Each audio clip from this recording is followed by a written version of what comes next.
India Bangladesh పైన 50 runs తేడాతోనే గెలిచింది. విరాట్ కోహ్లీ, రోహిత్ శర్మ కొంచెం స్ట్రగుల్ అవుతున్నారు టీ20 వరల్డ్ కప్లో. కానీ వాళ్ళుడిక ఏదో ఒక రోజు మాత్రం ఖచ్చితంగా కంబ్యాక్ చేస్తారు. హార్దిక్ పాండ్యా మాత్రం సూపర్. ఫస్ట్ మ్యాచ్ నుంచి ఇప్పటి వరకు కన్సిస్టెన్సీగా పర్ఫార్మెన్స్ చేస్తున్నాడు. టీంకు రన్స్ కావాల్సిన టైంలో రన్స్ కొడుతున్నాడు. అలాగే వికెట్స్ కావాల్సిన టైంలో వికెట్స్ ఉడక తీస్తున్నారు.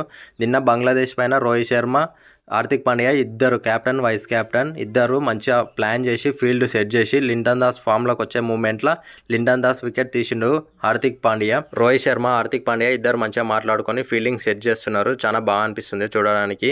అందరేమో హార్దిక్ పాండ్యాను ఐపీఎల్లో బాగా ట్రోల్స్ చేసిండ్రు. ఇప్పుడు ఈ టీమిండియా కోసం ఇంత కన్సిస్టెన్సీగా పర్ఫార్మెన్స్ చేస్తున్నా ఎవరు అంతగానం సపోర్ట్ చేయట్లేదు. తన వైఫ్ వదిలేసి వెళ్ళినా అదంతా మనసులో పెట్టుకోకుండా టీమిండియా కోసం కన్సిస్టెన్సీగా పర్ఫార్మెన్స్ చేస్తున్నాడు. వికెట్లు తీస్తున్నాడు, రన్స్ కొడుతున్నాడు. కానీ ఎవరు సపోర్ట్ చేస్తలేరు. ఈ టైంలో సపోర్ట్ చేయకుంటే మరి ఎప్పుడు సపోర్ట్ చేస్తారు?